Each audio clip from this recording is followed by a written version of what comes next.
Salut, comment tu vas ce soir? Donc on se retrouve pour un nouvel épisode de 5 films à voir cette semaine et j'ai décidé de parler très lentement pour m'entraîner dès le départ. Et si je prends pas l'habitude, dès que je commence une vidéo, et j'exagère évidemment, faut toujours que j'exagère et que je ralentisse. Donc, c'est pas tout ça. Alors, on va aller voir ce qu'il y a, ce que j'ai mis de côté. Je sais que j'ai eu beaucoup plus de films. J'en ai peut-être 7. J'en avais 7 en tête, mais il faut que j'en choisisse 5. Donc je suis désolé si j'ai pas choisi un chef-d'œuvre ou un film que vous considéreriez comme un chef-d'œuvre. Attends, je suis perdu. Ah, je suis là. Je suis perdu, je suis où? Alors, donc le lundi 9 juin, le lundi 9 juin à 21h10 sur W9, il y a Speed avec Keanu Reeves et Sandra Bullock. Donc c'est un film d'action vraiment très... C'est vraiment un super film d'action en fait.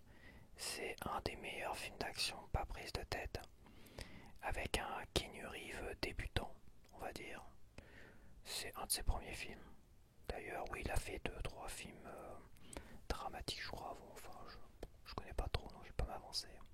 Ça reste son premier film à succès. Non, mais je dis totalement une connerie en fait.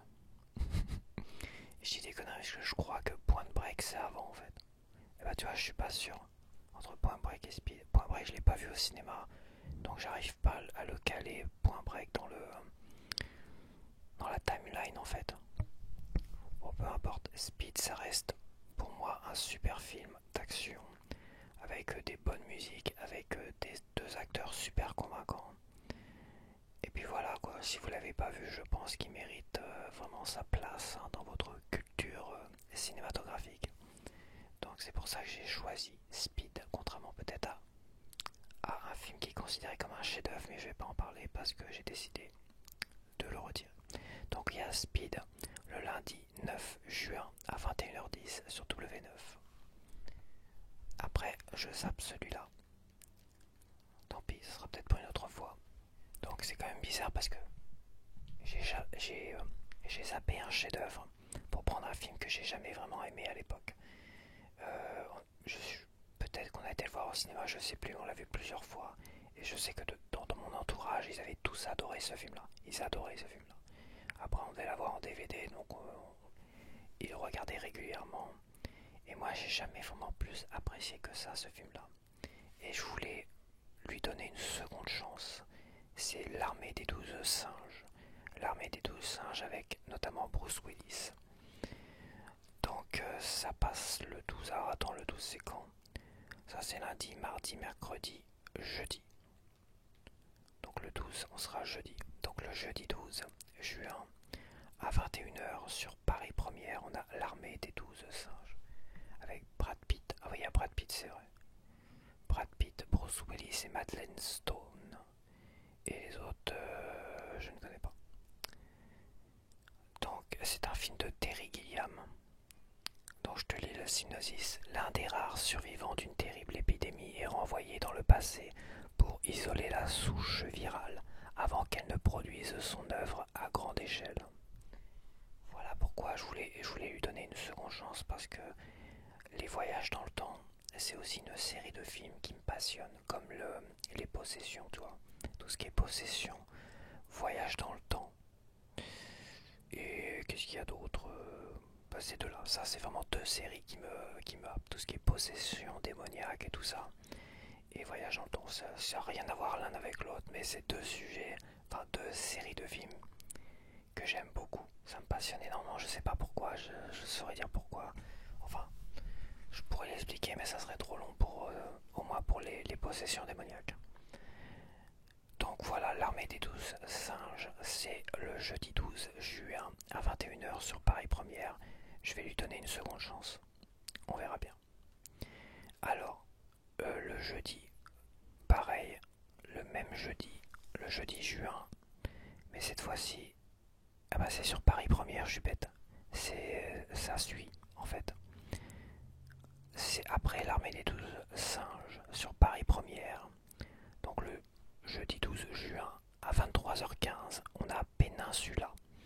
Alors Peninsula, j'en ai parlé dans mon autre vidéo, d'une certaine manière, parce que c'est la suite, logiquement, si je dis pas de bêtises, c'est la suite de Dernier Train pour Busan, qui était passé, je crois, à la même heure la semaine dernière, jeudi dernier. Donc Dernier Train pour Busan, ça se termine. Donc après, t'as plus une histoire de train. Peninsula, c'est, je crois, c'est là où il s'arrête en fait. C'est là où ceux qui arrivent à survivre s'arrêtent. Et c'est la suite. Je ne l'ai jamais vu. J'ai entendu dire que c'était beaucoup moins bien que Dernier Train pour Busan. Mais c'est pareil, j'ai envie de savoir. Comme je l'ai pas vu, je vais faire mon propre avis. Faudrait déjà que je regarde Dernier Train pour Busan que j'ai enregistré, que je n'ai pas revu.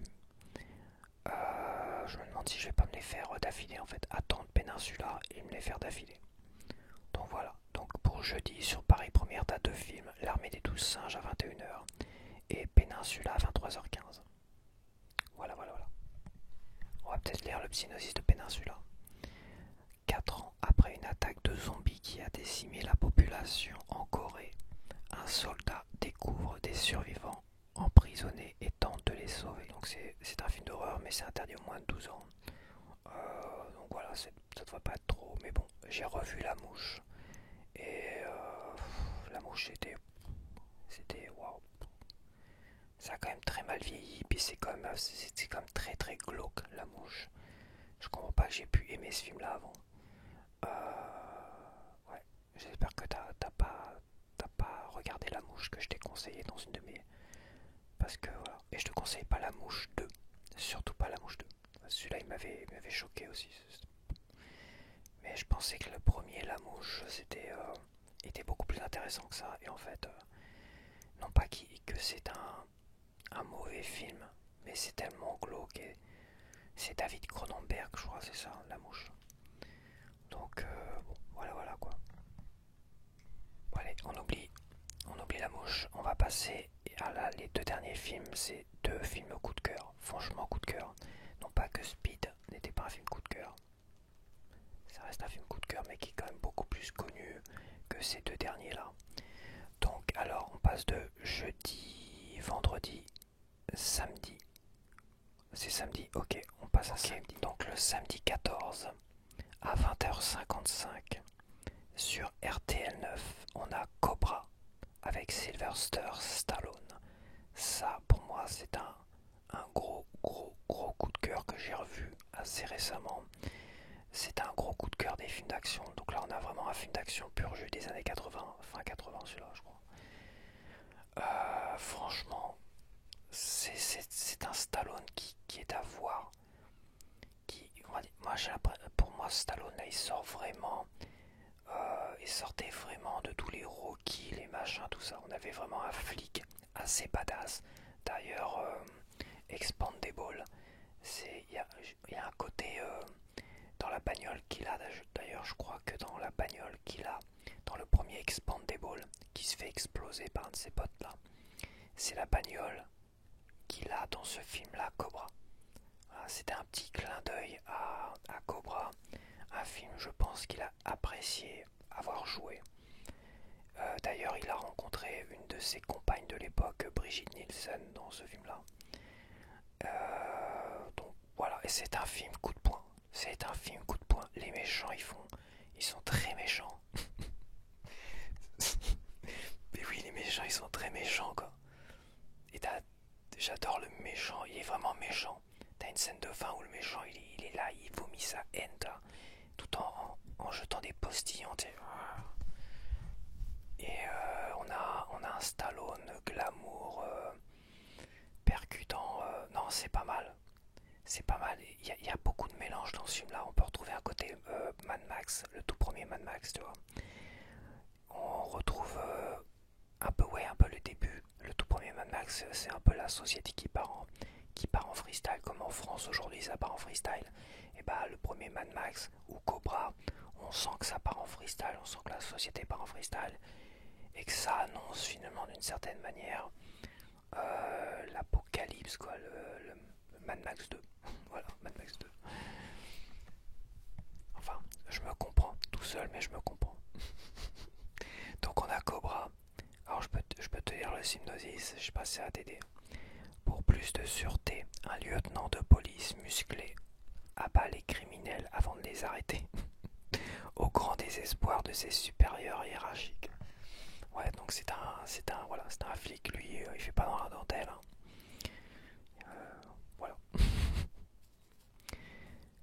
Donc, j'ai rien à dire de plus, mais c'est un gros coup de cœur. Ça fait, ouais, c'est un gros coup de cœur des films d'action de ma jeunesse et tout ça. Donc, c'est Cobra. C'est sur RTL9. C'est le samedi 14 à 20h55. Et on va finir avec le dernier film coup de cœur, qui est pareil le samedi 14. Le samedi 14 à 21h sur France 4. Sur France 4, on a La colline au coquelicot. Donc c'est un film Ghibli. Ce n'est pas de Hayao Miyazaki, mais de Goro Miyazaki. Goro Miyazaki, je crois que c'est le fils de Hayao Miyazaki. Donc Goro Miyazaki, avec La colline au coquelicot, est sorti un petit peu de ce qu'avait l'habitude de faire son père Hayao Miyazaki, c'est-à-dire dessiner, dépeindre des mondes oniriques et tout ça. Dans La colline au coquelicot, on a une histoire simple. Ouais, dans les années 60 au Japon, tu vois, c'est marqué.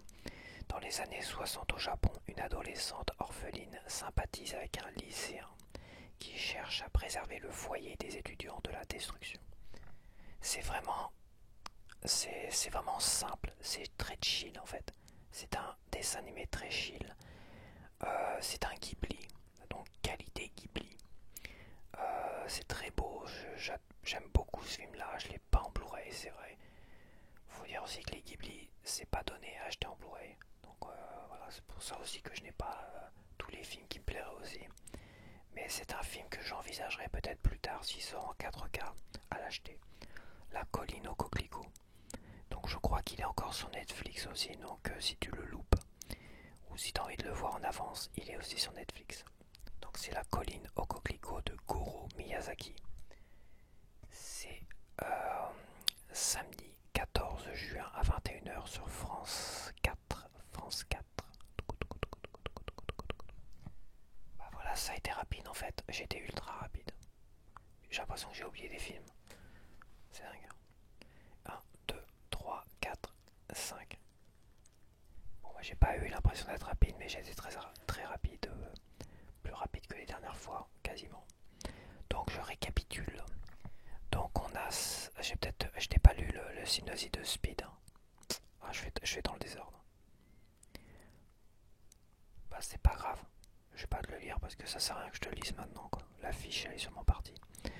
Donc alors je récapitule. Donc on a le lundi 9 juin à 21h10 sur W9, on a Speed. Le jeudi 12 juin à 21h sur Paris Première, on a L'Armée des 12 singes, suivi de Peninsula à 23h15 sur Paris Première. Et on passe après à samedi. Samedi, on a deux films dans la même tranche horaire, je suis désolé. On a Cobra sur RTL9 le samedi 14 juin à 20h55 et on a La colline au coquelicot à 21h sur France 4, toujours le même samedi. Voilà. Donc voilà, j'espère que tu as apprécié cette petite vidéo et j'espère que tu apprécies les films que je te suggère si tu les vois ou pas. N'hésite pas à laisser ton avis si tu as vu des films qui t'ont tenté. Toi, me dire ce que tu as pensé de ces films-là, si tu as aimé, pas aimé, tu vois, etc. Et voilà, je serais ravi de te lire en tout cas, de lire tes avis.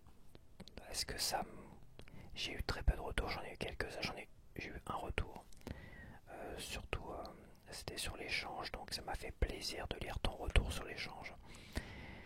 Et, voilà, donc n'hésite pas à laisser ton avis, je serais vraiment ravi de les lire et d'y répondre éventuellement. Allez, je te dis à la prochaine.